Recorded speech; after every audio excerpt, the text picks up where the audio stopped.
இனிமே கண்ணை மூடிட்டு கடலை எண்ணெய் வாங்கலாம். ஏன்னா மந்த்ரா கடலை எண்ணெய் இதயத்தின் தயாரிப்பு. வணக்கம். செய்திச் சுருக்கம். 42 மணி நேரம் கழித்து வந்த ஓட்டுப்பதிவு ஃபைனல் ரிசல்ட். 2 கோடி பேர் மிஸ்ஸிங். தமிழகத்தின் 39 தொகுதிகளுக்கும் 19ஆம் தேதி ஒரே கட்டமாக தேர்தல் நடந்தது. மாலை 6 மணியுடன் ஓட்டுப்பதிவு முடிந்தது. சில இடங்களில் 7 மணி வரை ஓட்டு போட அனுமதி வழங்கப்பட்டிருந்தது. அதன் பிறகு இரவு 7 மணி நிலவரம் என்ற பெயரில் தேர்தல் கமிஷன் அறிக்கை வெளியிட்டது. அதில் தமிழகம் முழுவதும் 72.09% ஓட்டு பதிவாகி இருந்ததாக கூறப்பட்டிருந்தது. இருப்பினும் அது இறுதியானது அல்ல. மறுநாள் பகல் 12 மணிக்கு இறுதி ரிப்போர்ட் வெளியாகும் என்று தேர்தல் கமிஷன் சொன்னது. ஆனால் சொன்னது போல் 12 மணிக்கு இறுதி ரிப்போர்ட் வரவில்லை. மாறாக நேற்று மாலை 7 மணிக்கு ஒரு அறிக்கை வந்தது. அதில் தமிழகம் முழுவதும் 68.46% ஓட்டு பதிவானதாக இருந்தது. இது பெரும் சர்ச்சையை ஏற்படுத்தியது. தேர்தல் முடிந்தவுடன் வெளியான ரிப்போர்ட்டில் இருந்ததை விட கிட்டத்தட்ட 3% ஓட்டுப்பதிவு விகிதம் குறைந்திருந்தது. பொதுவாக இறுதி ரிப்போர்ட்டில் ஓட்டு அதிகரிப்பதுதான் வாடிக்கை. ஆனால் கணிசமான ஓட்டு விகிதம் குறைந்தது புயலை கிளப்பியது. பாரதிய ஜனதா, அதிமுக உள்ளிட்ட கட்சிகள் தேர்தல் கமிஷன் மீது சந்தேகத்தை கிளப்பின. இதற்கிடையே இதுவும் இறுதியானது அல்ல, ஃபைனல் ரிப்போர்ட் இன்னும் ரெடியாகவில்லை என்று தேர்தல் கமிஷன் அறிவித்தது. மக்களும் கட்சியினரும் உச்சக்கட்ட குழப்பத்துக்கு சென்றனர். ஓட்டுப்பதிவு முடிந்து 24 மணி நேரம் ஆன பிறகும் கூட முழுமையான ரிப்போர்ட்டை தயார் செய்ய முடியாதா என்று கேள்வி எழுப்பினர். ஒரு வழியாக ஓட்டுப்பதிவு முடிந்து 2 இரவு 1 பகல் முடிந்த நிலையில் இதற்கு தீர்வு கிடைத்தது. சரியாக 42 மணி நேரம் கழித்து இன்று பகல் 1 மணி அளவில் ஃபைனல் அறிக்கையை தேர்தல் கமிஷன் வெளியிட்டது. அதில் தமிழகம் முழுவதும் 69.72% ஓட்டு பதிவானதாக குறிப்பிடப்பட்டிருந்தது. இது இரண்டாவது வந்த அறிக்கையை விட சற்று கூடுதலாக இருந்தது. இந்த முறை முழு விவரத்தையும் தேர்தல் கமிஷன் சொல்லியிருந்தது. அதன்படி வாக்காளர் பட்டியலில் ஆண்கள் 3,06,00,000, பெண்கள் 3,17,00,000, மற்றவர்கள் 8,467 பேர் என மொத்தம் 6,23,00,000 பேர் உள்ளனர். இதில் ஆண்கள் 2,12,00,000, பெண்கள் 2,21,00,000, மற்றவர்கள் 2,716 பேர் என மொத்தம் 4,34,00,000 பேர் மட்டுமே ஓட்டு போட்டு உள்ளனர். மொத்தம் 1,89,00,000 பேர் ஓட்டு போடவில்லை. கிட்டத்தட்ட 2 கோடி பேர். இறுதி ரிப்போர்ட் வெளியாக ஏன் இவ்வளவு தாமதமானது என்பது குறித்து பேட்டி ஒன்றில் தமிழக தலைமை தேர்தல் அதிகாரி விளக்கம் அளித்தார். எல்லா தகவல்களையும் கம்ப்யூட்டரில் பதிவேற்ற வேண்டியிருந்தது. முதலில் ரேண்டமாக கணக்கிட்டு சொன்னோம். கம்ப்யூட்டரில் பதிவேற்றிய பிறகுதான் துல்லியமான ரிப்போர்ட் தயாராகும் என்றார். ரேவந்த் ரெட்டி வர்சஸ் உதயநிதி, அண்ணாமலை புட்டு. கேரளாவின் கொல்லம் தொகுதியில் போட்டியிடும் பாஜக வேட்பாளர் கிருஷ்ணகுமாரை ஆதரித்து தமிழக பாஜக தலைவர் அண்ணாமலை தமிழில் பிரச்சாரம் செய்தார். பின்னர் பேட்டியளித்த அவர் இண்டி கூட்டணியை கடுமையாக சாடினார். இப்போது நடப்பது பிரதமரை தேர்வு செய்வதற்கான தேர்தல். இது சீட்டாட்டம் போன்று சாதாரண விஷயம் அல்ல. இந்த அரசு தொடர வேண்டும் என்பதிலும் மோடி பிரதமராக நீடிக்க வேண்டும் என்பதிலும் நாட்டு மக்கள் தெளிவாக இருக்கிறார்கள். இண்டி கூட்டணியின் முதல் நாள் கூட்டத்தில் எல்லா தலைவர்களும் ஒரே மேடையில் ஒன்றாக இருந்தார்கள். ஆனால் இன்று கேரளாவில் என்ன நடக்கிறது? முதல்வர் பினராயி விஜயன் ராகுலை திட்டுகிறார். பதிலுக்கு ராகுலும் முதல்வரை வசைபாடுகிறார். நேற்று முன்தினம் இண்டி கூட்டணியில் உள்ள தெலங்கானா முதல்வர் ரேவந்த் ரெட்டி உதயநிதியை தாக்கி பேசியிருக்கிறார். சனாதன தர்மம் பற்றி பேசிய உதயநிதியை தண்டிக்க வேண்டும் என்று அவர் வலியுறுத்தியுள்ளார். இப்படிதான் இண்டி கூட்டணிக்குள் குழப்பம் நடக்கிறது. அதிகாரத்தை கைப்பற்றுவதற்கும் தக்க வைப்பதற்கும் தங்கள் சந்ததியை பாதுகாக்கவும் தான் இண்டி கூட்டணி என்ற பெயரில் கட்சிகள் ஒன்று சேர்ந்திருக்கின்றன. முதற்கட்ட தேர்தல் முடிந்துவிட்டது. 2வது கட்ட தேர்தல் சில நாட்களில் முடிய போகுது. இன்னும் பிரதமர் வேட்பாளரையே இண்டி கூட்டணியால் தேர்வு செய்ய முடியவில்லை. அவர்களை எப்படி மக்கள் நம்புவார்கள்? அதே மனநிலையில்தான் கேரள மக்களும் இருக்கிறார்கள். கம்யூனிஸ்ட், காங்கிரஸ் கட்சியில் ஊறி போனவர்கள் கூட மோடிதான் வேண்டும் என்று ஓட்டு போட தயாராகிவிட்டார்கள். கேரளாவில் கடைசி 3 தேர்தல்களில் மக்கள் பாஜகவின் ஓட்டு விகிதத்தை கூட்டினர். இந்த முறை சீட்டும் தருவார்கள் என்று அண்ணாமலை கூறினார். We all have to understand this is a clear election where the people of our country are electing who is the prime minister. And prime minister is a very important position. It is not like a pack of cards where people can sit and bring a joker, one among the 52 cards and decide, oh, this guy. No. This is a very serious business. And people of India are very clear. 10 years they have seen Modi ji and they want consistency, they want continuity. Now let us take Kerala as a specific example. Now, day one, India Alliance, everybody were sitting together in Delhi. Now in Kerala, last 3 days we are seeing the Honorable Chief Minister of Kerala, Mr. Vijayan, trading bombs at Rahul Gandhiji. Rahul Gandhiji attacking Vijayanji. This is a sign of how India Alliance is going to come. Day before yesterday, Revanth Reddy, who is the Congress Chief Minister of Telangana, attacking Udayanidhi Stalin, saying that action has to be taken against him. Now you are seeing how India Alliance itself is behaving within. They are assembled together only because they are power hungry. They are greedy. They want to protect their turf. They want to protect their children. Now, in what logic can we give the powers of this country to these people who can't even come to a consensus among them on who is the Prime Minister candidate? Madam, phase 1 is over. The phase 2 is on April 26, in another 3 days. 2 phases of election, the India Alliance is not able to say who is the Prime Minister candidate. If this is the case, how will the people of India trust them? It's a very logical question. Now, the same thing applies to Kerala. Now, Kerala this time is very clear. It wants a change. It wants a progressive change. It wants a model that is focused on development. That is why a lot of people, even belonging to both the Congress and the Communist, very steeped in ideology, are willing to give BJP a chance. Yesterday in Palakkad, today in Kollam, we are seeing a new cadres, new set of people who want to give Modi ji a chance. So we are extremely confident. Kerala this time, last 3 elections, people of Kerala were kind enough to increase the vote share of BJP. This time we are extremely confident people of Kerala would be kind enough to give BJP seats. வாக்காளர் பட்டியலில் குளறுபடி உண்மைதான் என்கிறது திமுக. வாக்காளர் பட்டியலில் பெயர் இல்லாததால் கடைசி நேரத்தில் ஏராளமானோர் ஓட்டு போட முடியாமல் தவித்தனர். தங்கள் ஓட்டை திட்டமிட்டு தூக்கியதாக பாஜகவும், அதிமுகவினர் ஓட்டை திட்டமிட்டு தூக்கியதாக அதிமுகவினரும் குற்றம் சாட்டி வருகின்றனர். இப்போது அந்த வரிசையில் திமுகவும் சேர்ந்துள்ளது. பாஜக, அதிமுக வைக்கும் குற்றச்சாட்டுகளை திமுகவும் வைத்துள்ளது. உண்மைதான், வாக்காளர் பட்டியலில் நிறைய பேர் இல்லை என்று திமுகவின் அமைப்பு செயலாளர் RS பாரதி கூறியுள்ளார். வாக்காளர் பட்டியலில் பெயர் விடுபட்டுள்ளதை தேர்தல் கமிஷன் சரிபார்த்திருக்க வேண்டும். திமுக சார்பில் நாங்கள் பலமுறை இதை வலியுறுத்தினோம். தேர்தல் கமிஷன் கடைசியாக கூட்டிய கூட்டத்தில் கூட விடுபட்ட வாக்காளர்களை சேர்க்க வேண்டும் என்று திமுக சார்பில் நான் பேசினேன். ஆனால் அவர்கள் கண்டுகொள்ளவில்லை. இது பற்றி அப்போதே நான் பேட்டி கூட கொடுத்திருந்தேன். தேர்தல் கமிஷன் வாக்காளர் பட்டியலை சரிபார்த்திருக்க வேண்டும், செய்ய தவறிவிட்டார்கள் என்று RS பாரதி குற்றம் சாட்டினார். கடந்த தேர்தலை விட ஓட்டுப்பதிவு குறைந்தது பற்றி கருத்து கூறிய அவர், சென்னையை பொறுத்தவரை 3 நாள் தொடர் விடுமுறை என்பதால் மக்கள் வெளியூர் போய்விட்டனர். இதனால் ஓட்டு சதவீதம் குறைந்திருக்கலாம் என்றார். இன்னொரு வித்தியாசமான காரணத்தையும் அவர் கூறினார். வெயில் மட்டும் ஓட்டுப்பதிவு குறைந்ததற்கு காரணம் இல்லை. பொதுவாக மாநில அரசு மீது வெறுப்பு இருந்தால்தான் ஓட்டுப்பதிவு அதிகமாகும். தமிழகத்தில் திமுக அரசு மீது வெறுப்பு இல்லை. எனவே இதுவும் ஒரு காரணமாக இருக்கலாம் என்று RS பாரதி கூறினார். இந்தியாவை காப்பாற்றும் ஸ்டாலின், முதலில் தமிழகத்தை காப்பாத்துங்க. கடலூர் ஸ்ரீமுஷ்ணம் அடுத்த பக்ரிமானியம் கிராமத்தைச் சேர்ந்தவர் கோமதி, வயது 43. வெள்ளியன்று குடும்பத்துடன் சென்று ஓட்டு போட்டு வீடு திரும்பிக் கொண்டிருந்தார். அப்போது அவர்களை பின்தொடர்ந்து வந்த கும்பல் தகராறில் ஈடுபட்டனர். அந்த கும்பலைச் சேர்ந்த அருள், மணி, பாண்டியன், ரவி, ராஜா, கலைமணி, தர்மராஜ் ஆகியோர் கோமதி குடும்பத்தினர் மீது கொலைவெறி தாக்குதல் நடத்தினர். கோமதி, அவரது கணவர் ஜெயக்குமார் உட்பட குடும்பத்தினர் படுகாயமடைந்தனர். ஹாஸ்பிட்டலில் அட்மிட் செய்யப்பட்ட கோமதி இறந்தார். கோமதி மாற்றுக் கட்சிக்கு ஓட்டு போட்டதால் வாக்குவாதம் ஏற்பட்டு இந்த கொலை நடந்ததாகவும் தகவல் பரவியது. ஸ்ரீமுஷ்ணம் போலீசார் தனிப்படை அமைத்து கொலையாளிகளை தேடி வருகின்றனர். இந்த சம்பவத்துக்கு பாரதிய ஜனதா மாநில தலைவர் அண்ணாமலை கண்டனம் தெரிவித்துள்ளார்.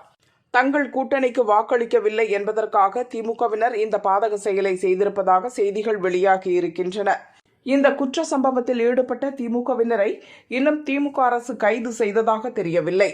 அடிப்படை உரிமையான வாக்களிக்கும் உரிமையை கூட தங்கள் விருப்பப்படித்தான் நடத்த வேண்டும் என்ற திமுகவின் சர்வாதிகார போக்கு ஜனநாயகத்துக்கு மிகுந்த ஆபத்தானது. இந்தியாவை காப்பாற்றப் போவதாக கனவு கண்டு கொண்டிருக்கும் ஸ்டாலின் முதலில் தனது கட்சிக்காரர்களிடமிருந்து தமிழக மக்களை காப்பாற்றும் வேலையை பார்க்க வேண்டும். உடனடியாக குற்றவாளிகளை கைது செய்து கடும் நடவடிக்கைகள் எடுக்க வேண்டும் என்றும் அண்ணாமலை வலியுறுத்தியுள்ளார். இரவில் நச்சு காற்று கலந்ததா? மருந்து கழிவு ஆலைக்கு சீல். விழுப்புரம் வேடம்பட்டு கிராமத்தில் 600 பேர் வசிக்கின்றனர். 5 ஆண்டுகளாக வேடம்பட்டு சிறைச்சாலை அருகே தனியார் மருந்து கழிவு சுத்திகரிப்பு ஆலை இயங்கி வருகிறது. இந்த தொழிற்சாலையால் சுற்றுச்சூழல் பாதிக்கப்படுகிறது. நீர்நிலைகளில் ரசாயனம் கலந்து உடல்நிலை பாதிப்பு ஏற்படுகிறது. இதை அகற்ற வேண்டும் என ஆர்ப்பாட்டம், சாலை மறியல் உள்ளிட்ட பல போராட்டங்களை இப்பகுதி மக்கள் நடத்தினர். தேர்தலுக்கு முன் இந்த விவகாரம் பூதாகரமாக வெடித்தது. தேர்தலை புறக்கணித்து இப்பகுதி மக்கள் போராட்டத்தில் ஈடுபட்டனர். பின் அதிகாரிகள் பேச்சுவார்த்தை நடத்தி அந்த ஆலை செயல்படக்கூடாது என நோட்டீஸ் ஒட்டப்பட்டது. அதன் பின்பே மக்கள் ஓட்டு போட்டனர். ஆனால் நேற்று இரவு முதல் மீண்டும் இந்த ஆலை செயல்பட துவங்கியது. அப்போது இரவு 1 மணி அளவில் அங்கிருந்து நச்சுக்காற்று வெளியேறி ஊருக்குள் துர்நாற்றம் பரவியதாக கூறப்படுகிறது. வேடம்பட்டு கிராமத்தைச் சேர்ந்த 35 பேர் வாந்தி, மயக்கம், மூச்சு திணறல் ஏற்பட்டு முண்டியம்பாக்கம் அரசு மருத்துவமனையில் அட்மிட் செய்யப்பட்டனர். விழுப்புரம் கலெக்டர் பழனி விசாரணைக்கு உத்தரவிட்டார். வருவாய்த்துறையினர் ஆய்வு நடத்தி மருத்துவ கழிவு ஆலைக்கு சீல் வைத்தனர்.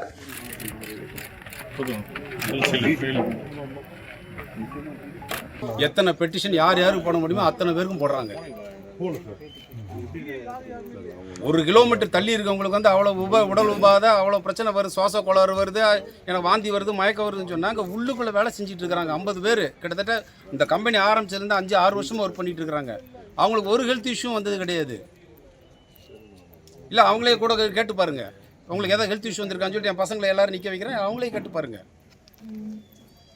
இதில் வந்து நச்சுக்கழிவுன்ற ஒன்று என்ன சொன்னால் ரொம்ப அபாயகரமான ஒரு பொருள், சட்டவிரோதமான பொருள் எடுத்துகிட்டு வந்து நாங்கள் ஒன்றும் வந்து தப்பான தொழில் ஒன்றும் பண்ணலை. இருக்கிற ஒரு பெரிய ஒரு மாற்று எரிசக்தியாக வந்து என்ன செய்யணும், கழிவு பொருளை மாற்று எரிசக்தியாக ஆக்கி நாங்கள் சிமெண்ட் கம்பெனிக்கு தான் கொடுத்துட்ருக்குறோம். இதனால் வந்து அவங்களுக்கு வந்து எரிபொருள் செலவுகள் மிச்சமாகுது. 50-60 பேர் வேலை வாய்ப்பு கொடுத்த மாதிரி ஆகுது. கழிவுகளை வந்து முறையாக வந்து அவங்க வந்து டிஸ்போஸ் பண்ண மாதிரியும் ஆகுது. எவ்வளோ நாங்கள் நல்ல ஒரு விஷயம் நாங்கள் பண்ணிகிட்ருக்குறோம். இதை வந்து பார்த்தா என்னமோ விஷவாயு வருது, அது வருதுன்னு சொல்லிட்டு ஒன்றுமே இல்லாத ஒன்றை வந்து இருக்கிறதா கிரியேட் பண்ணி ரொம்ப நாடகம் ஆடுறாங்க அவங்க. அப்படி பார்த்தா பக்கத்தில் மாவட்ட சிறைத்துறை இருக்குது. அங்கே அவங்ககிட்ட எந்த கம்ப்ளைண்ட் வந்திருக்கான்னு கேளுங்க. இல்லை, அங்கே ஒரு 70 கைதிங்க மேலே இருக்கிறாங்க. அவங்களுக்கு ஏதாவது உடல்நல குறைவு இருக்கான்னு கேளுங்க. யாருக்கு எந்த இதுவும் கிடையாது. என் பேர் முருகன். விழுப்புரம் வட்டம் நன்னாடு பஞ்சாயத்துக்கு உட்பட்ட வேடம்பட்டு கிராமத்தில் சுமார் 600 பேர் வந்து வசிக்கிறோம். இங்கே வந்து சந்தியா என்ற மெடிக்கல் வேஸ்டேஜ் வந்து ப்ரொடக்ஷன் பண்ணிட்டு இருக்காங்க. அது வந்து குறைஞ்சபட்சம் 6 வருஷமாக இங்கே இயங்கிட்டு இருக்குது. நாங்கள் எல்லாருக்கிட்டையும் மனு கொடுத்துட்டோம். சிஎம் கிட்டேருந்து, அமைச்சர்கிட்டேருந்து, எம்எல்ஏ, போலீஸ் டிபார்ட்மெண்ட்டு, கலெக்டர் எல்லாருக்கும் மனு கொடுத்தோம். யாருமே எங்களை வந்து பார்க்கல. நாங்கள் என்ன பண்ணோம், கடைசியாக வந்து எங்களுக்கு தீர்வு தான் கிடைக்கணும்னு சொல்லிட்டு இப்போ மக்களவை தேர்தலில் வந்து புறக்கணிச்சப்போ அதிகாரிகள் வந்து எங்களுக்கு வந்து பண்ணித்தரேன்னு சொன்னாங்க. ஆனால் 4 மணி அளவு தான் எங்களுக்கு வந்து இப்போ நோட்டீஸ் ஒட்டினாங்க. ஆனால் அந்த நோட்டீஸ் வந்து நாங்கள் வந்து ஏற்றுக்காமல் எங்களுக்கு நிரந்தரமாக சீல் வச்சா மட்டும்தான் நாங்கள் வந்து அது ஓட்டு போட வரும்னு சொல்லியிருந்தோம். ஆனால் அவங்க நிரந்தரமான சீல் வைக்கல. நெக்ஸ்ட்டு வந்து பார்த்திங்கன்னா அந்த நோட்டீஸ் ஓட்டுறதை வந்து இந்த நிறுவனம் வந்து அரசை அவமதித்து அந்த நோட்டீஸை கிழிச்சிட்டு இரவு நேரங்களில் அது ரா மெட்டீரியல் பண்ணிட்டு இருந்தாங்க, உற்பத்தி பண்ணிட்டு இருந்தாங்க. நைட்டு 1 மணி அளவு 2 மணி அளவில் வந்து காற்று நிறையா வீசவே, துர்நாற்றம் உள்ளே வரவே, மக்களுக்கெல்லாம் வயசானவங்க எல்லாருக்கும் ஆஸ்மா நோயெல்லாம் இருக்கிறவங்களுக்கு பிரச்சனை நிறையா இருக்குது. அவங்களுக்கு வாந்தி மயக்கெல்லாம் வரவே நாங்கள் வந்து கம்ப்ளைண்ட் பண்ணோம். அதிகாரிகள்லாம் வந்தாங்க. முண்டியம்பாக்கத்துக்கு அனுப்பி அவங்க எல்லாமே ட்ரீட்மெண்ட் பண்ணிட்டு இருக்காங்க. இப்போ அதிகாரிகளே எங்களுக்கு இருந்து நிரந்தரமாக சீல் வச்சுருக்காங்க. எங்களுக்கு இந்த நிரந்தர சீல் வந்து நிரந்தரமாக இருக்கணும் சார், அவ்வளோதான்.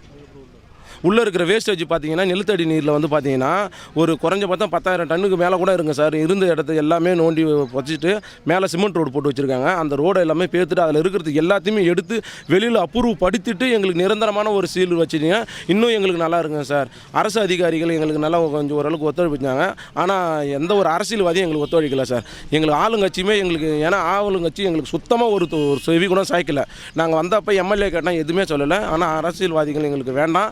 அரசு அதிகாரியும் காவல்துறையும் எங்களுக்கு நல்லது பண்ணியிருந்தாங்க. அவங்களுக்கு நன்றி சார். சுற்றுலா தலங்களில் குவியும் டூரிஸ்டுகள். தமிழகத்தில் நாளுக்கு நாள் வெயில் அதிகரித்து வருகிறது. உள் மாவட்டங்களில் 3 டிகிரி செல்சியஸ் வெப்பநிலை உயரும் என வானிலை மையம் தெரிவித்துள்ளது. பள்ளிகளுக்கு கோடை விடுமுறை என்பதால் பல்வேறு சுற்றுலா தலங்களில் மக்கள் கூட்டம் அலைமோதுகிறது. கடும் வெயிலால் மலை பிரதேசங்கள், நீர்நிலை உள்ள இடங்களை தேடி மக்கள் டூர் கிளம்பிவிட்டனர். வெயிலுக்கு இதமாக இருக்கும் கொடைக்கானலுக்கு படையெடுக்கின்றனர்.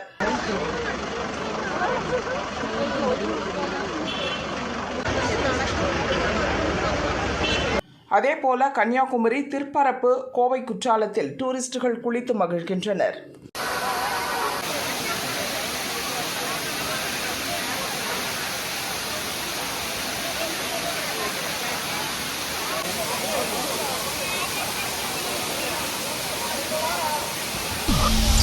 ரேஷன் கடைகளை திறந்து இலவச அரிசி வழங்குவோம்.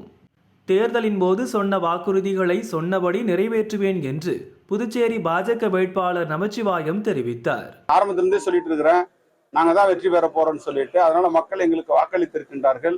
எனவே எங்களுடைய வெற்றி வாய்ப்பானது மிக பிரகாசமாக இருக்கின்றது. புதுச்சேரி மாநிலத்துக்கு தேர்தல் நேரத்தில் என்ன வாக்குறுதியை கொடுத்தோமோ அதை எல்லாத்தையுமே செய்யணும். நல்லா குறிப்பா வந்து பாத்தீங்கன்னு சொன்னா நம்முடைய மக்களுக்கு வந்து இந்த இலவச அரிசி திட்டம் கொடுப்போம்னு சொல்லியிருக்கிறோம். அதை உடனடியாக அமுல்படுத்துவோம். அதே மாதிரி இன்னைக்கு காரைக்கால் பகுதியில் இந்த மருத்துவமனையை வந்து சீர் செய்யணும், ஆசிரியர் நம்முடைய மருத்துவர் பற்றாக்குறை இருக்குது, உடனே செய்யணும் அப்படின்னு சொல்லியிருக்காங்க. அதை உடனே சரி செய்யறதுக்கு நடவடிக்கை எடுக்கிறோம்.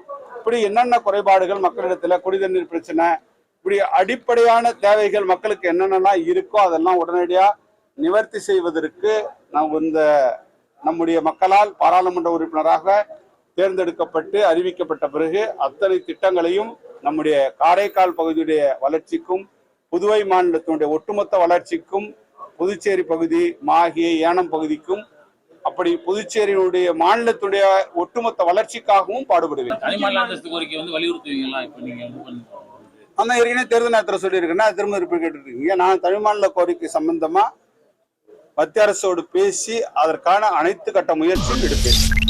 ராஞ்சி கூட்டத்துக்கு ராகுல் வரமாட்டார், காங்கிரஸ் திடீர் அறிவிப்பு. ஜார்க்கண்ட் முதல்வராக இருந்த ஹேமந்த் சோரனை நில மோசடி வழக்கில் அமலாக்கத்துறை கைது செய்தது.